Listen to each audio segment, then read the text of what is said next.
We're ready to begin with Wisconsin.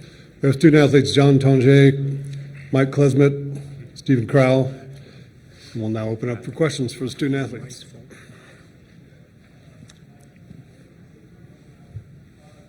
Hold on, let's get a mic for you. Obviously, the first thing you do when you see the brackets come out is you look at your opponent. How long did it take you to realize that you're coming back to Colorado, though? What was that emotion like for you after playing here for so long? Yeah, it was pretty cool to know that I'm coming back to a familiar place. It brings back a lot of memories just driving around and kind of just seeing the downtown area of Denver. So it's definitely a blessing to be back in Colorado for a little bit. Yeah, John, what did you learn during your 4 years at Colorado State that you've kind of brought with you through your career? I learned a lot. I think, I learned a lot from my coaches, and I just understood basketball a lot better throughout my years and continue to get better each year. And, it's kind of hard to point to one thing that I learned, but I think overall just understanding the game, outside of high school was really big for me. There.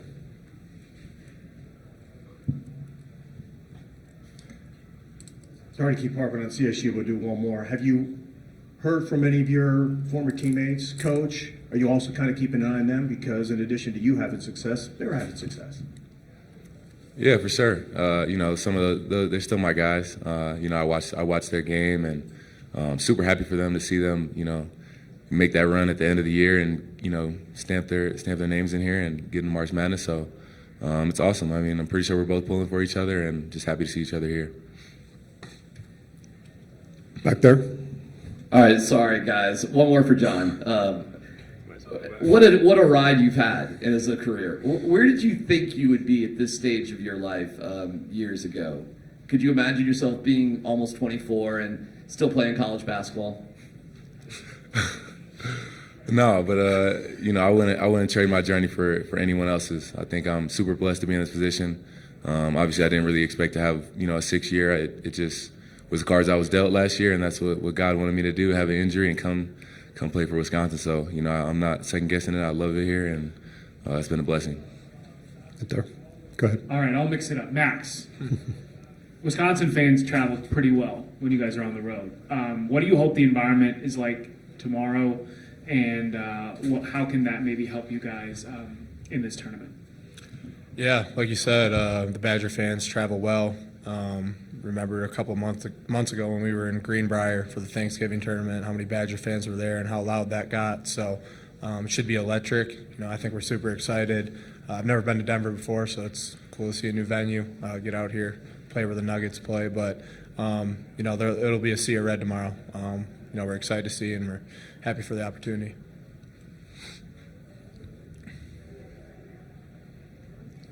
Arnie Stapleton from Associated Press. I'm going to get back to asking John something here, but I'm wondering, what did last year's abbreviated season do for you this year? It did a lot. I think, I got a chance to kind of just slow down, and which I never really had a chance to do, just sit down and kind of reflect, watch a lot of film on my old games, and kind of figure out what I want to do with basketball and how I want to approach getting better. And I think it was also kind of refreshing to kind of start from the bottom again, being injured and going day by day and just seeing improvement week by week was just huge. And it was, I had to go back to the basics and kind of, be in the gym alone. And I had a lot of time, kind of to myself and have like a more quiet year, not really in the limelight. And I think that was great for me, being an introvert, just get to focus on hoops. And I loved it. And I've gotten a lot better from it and learned from it. Here. Dylan Richardson, Montana Kaiman. Just a question for any of you guys. What have you guys seen from looking at Montana tape, and what do you have to focus on to come home with a victory tomorrow? We watched their film last night. Like most mid-majors, they got a lot of shooters. They're a little undersized, but from what we saw, they play really hard. Obviously, they're a really talented team. I don't know how many they rattled off to end the season, but it was double digits, I think. But I think it's more about us than anything, and that's not just against Montana. I think that's against whoever we play. So we're just more focused on us and where we can get better. So. Steven from the Denver Post. Steven, as long as tenured player on this team, how did John come in here as new player in this program and assert himself, settle in, and become the season that he's had? Yeah, I mean, I think the transition for him has been seamless. Credit to the coaches for finding him and bringing him in, and I think he fits right in with us, as do all the other transfers and freshmen we brought in too. And like I said, that's credit to the coaches for bringing the right guys in, and we're just happy to have them all. Any other questions? Here we go. John, one more for you. Back to your tournament appearance with CSU, do you take anything from that experience a few years ago? How does that tournament experience apply to this year's with the Badgers? Yeah, it was big to go there the first time and kind of see what I was getting myself into.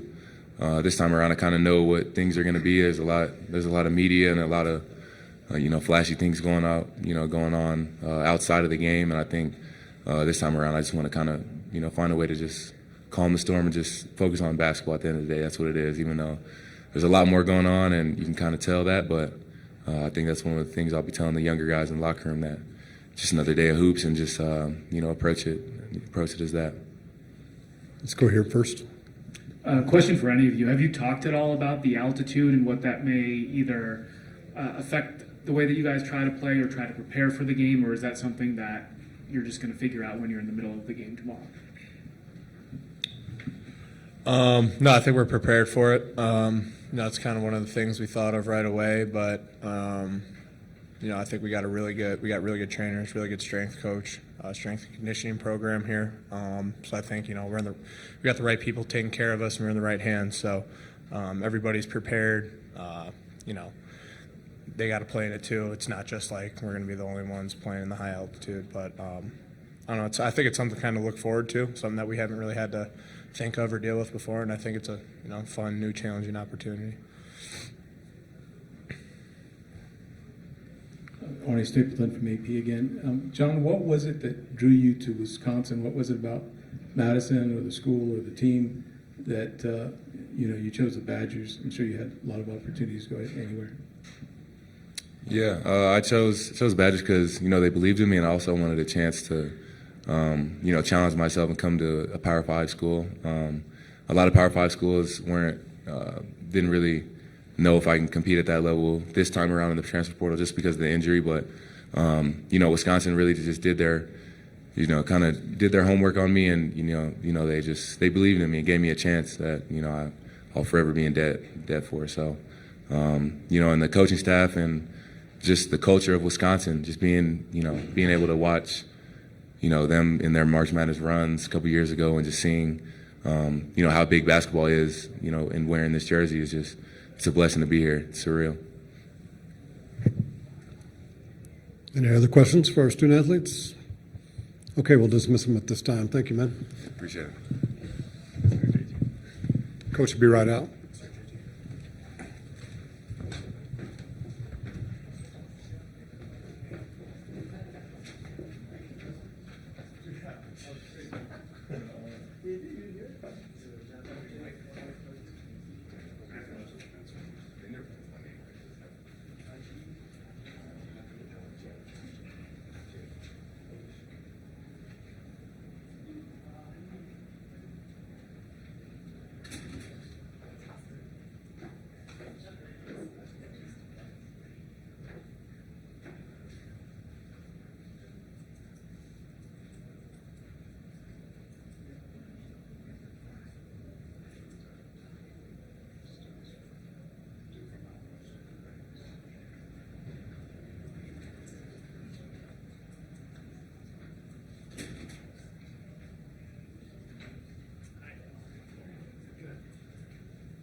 For Wisconsin, we have Coach Greg Gard. We'll now open up for questions for the coach. John mentioned the faith that the program showed him when he was trying to figure out what he wanted to do after his injury. What did you see in his game that made you interested in bringing him to Wisconsin, and how has he made good on that potential this season? Yeah, I think obviously we dug probably deeper into the Colorado State film than we did anything else. There's a little bit of time at Missouri. He didn't play very many games, obviously. And knowing Colorado State staff, we trusted how he was coached. And then just getting to know him as a person. I think that's been the biggest thing. It's made the transition and the fit so seamless. It's just how selfless he is. He's come in with zero ego. He's really coachable.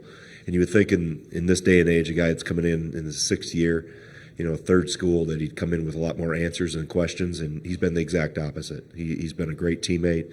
Like I said, he knows he has more to get better at, and he has gotten better as the year's gone on. So, like I said, I think the biggest thing why it's been such a good fit and he's been so successful is because of his selfless mentality.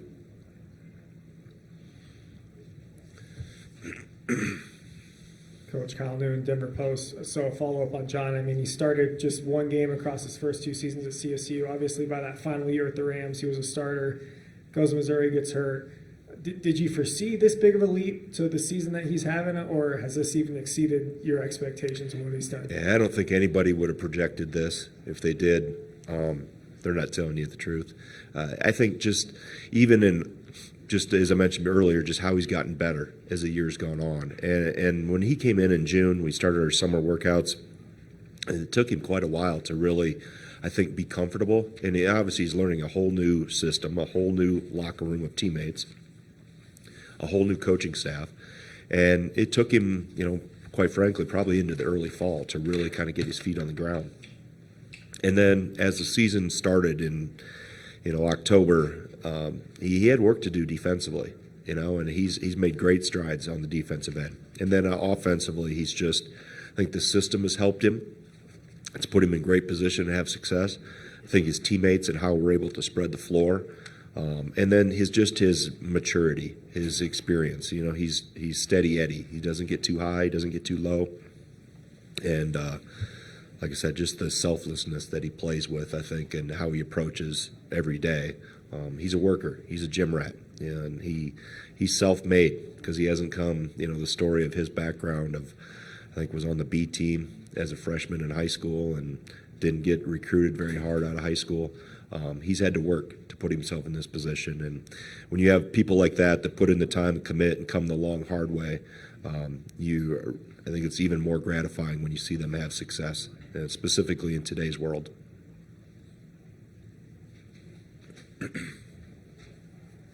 Chris Thomas in Denver Gazette. Coach, what are the pros and cons, if there are any, of having your son on the team? There's a lot of. The only cons maybe be his mom says I don't give him enough minutes. That would be maybe the only. But it's been awesome to have him, and I coached him when I was an assistant.